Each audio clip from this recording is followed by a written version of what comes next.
The theme of today's scripture reading is whether one can be a good Christian and yet be a patriotic citizen in the country. We have the story of Daniel in the first reading. What was the secret of Daniel? How did these pagan kings have such confidence and trust in him? Simply because Daniel was not just a very wise man, but he was an upright and honest person. He knew that he was living in a foreign land with foreign culture, and therefore he had to respect the decrees of the king. And that is why Daniel was always very sensitive, very careful. In this case, where he cannot worship publicly, he worshiped in his own house, in privacy, praying to his God. He did not publicly went against the king and prayed before everyone else.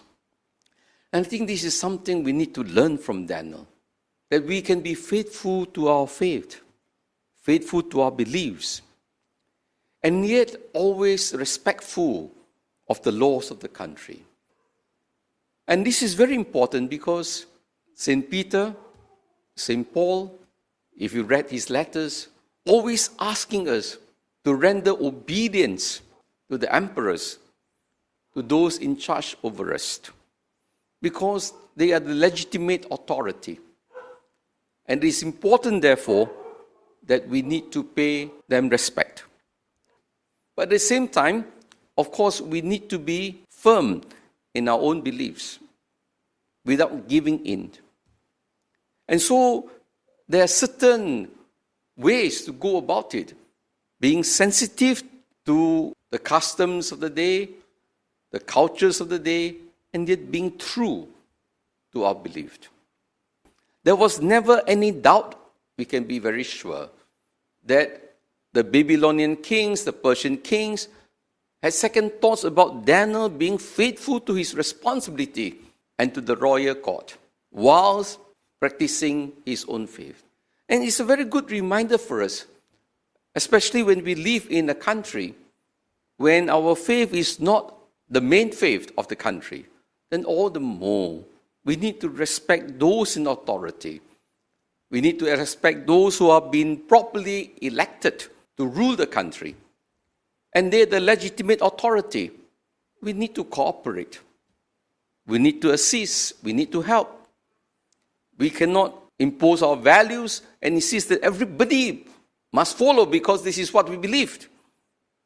And it's important for us to make this distinction. Of course, the state must also respect those who worship their own religions. They must also be sensitive to those with certain values and certain customs. And this is where it's very important that the state and religion, together, they are called to support each other. Because at the end of the day, there is no real dichotomy between faith, religion, and the state. Simply because all of us, we are concerned about the common good of society. If the government is clean, if the government is honest, if the government is really concerned about promoting the well-being, unity in the country, justice, law and order, then it is the same for all religions. Because all religions promote unity, justice, equality, and the common good of all. And this is where the church and state, religions and state, are called to cooperate together for the greater good of the country.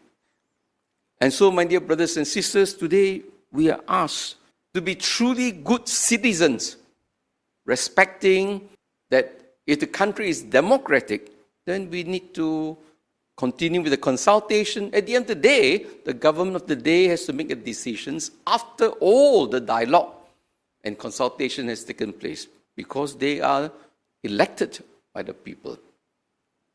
When we cooperate, there will be peace and order. Otherwise, precisely Jesus warns the Jews They refused to cooperate with the Romans.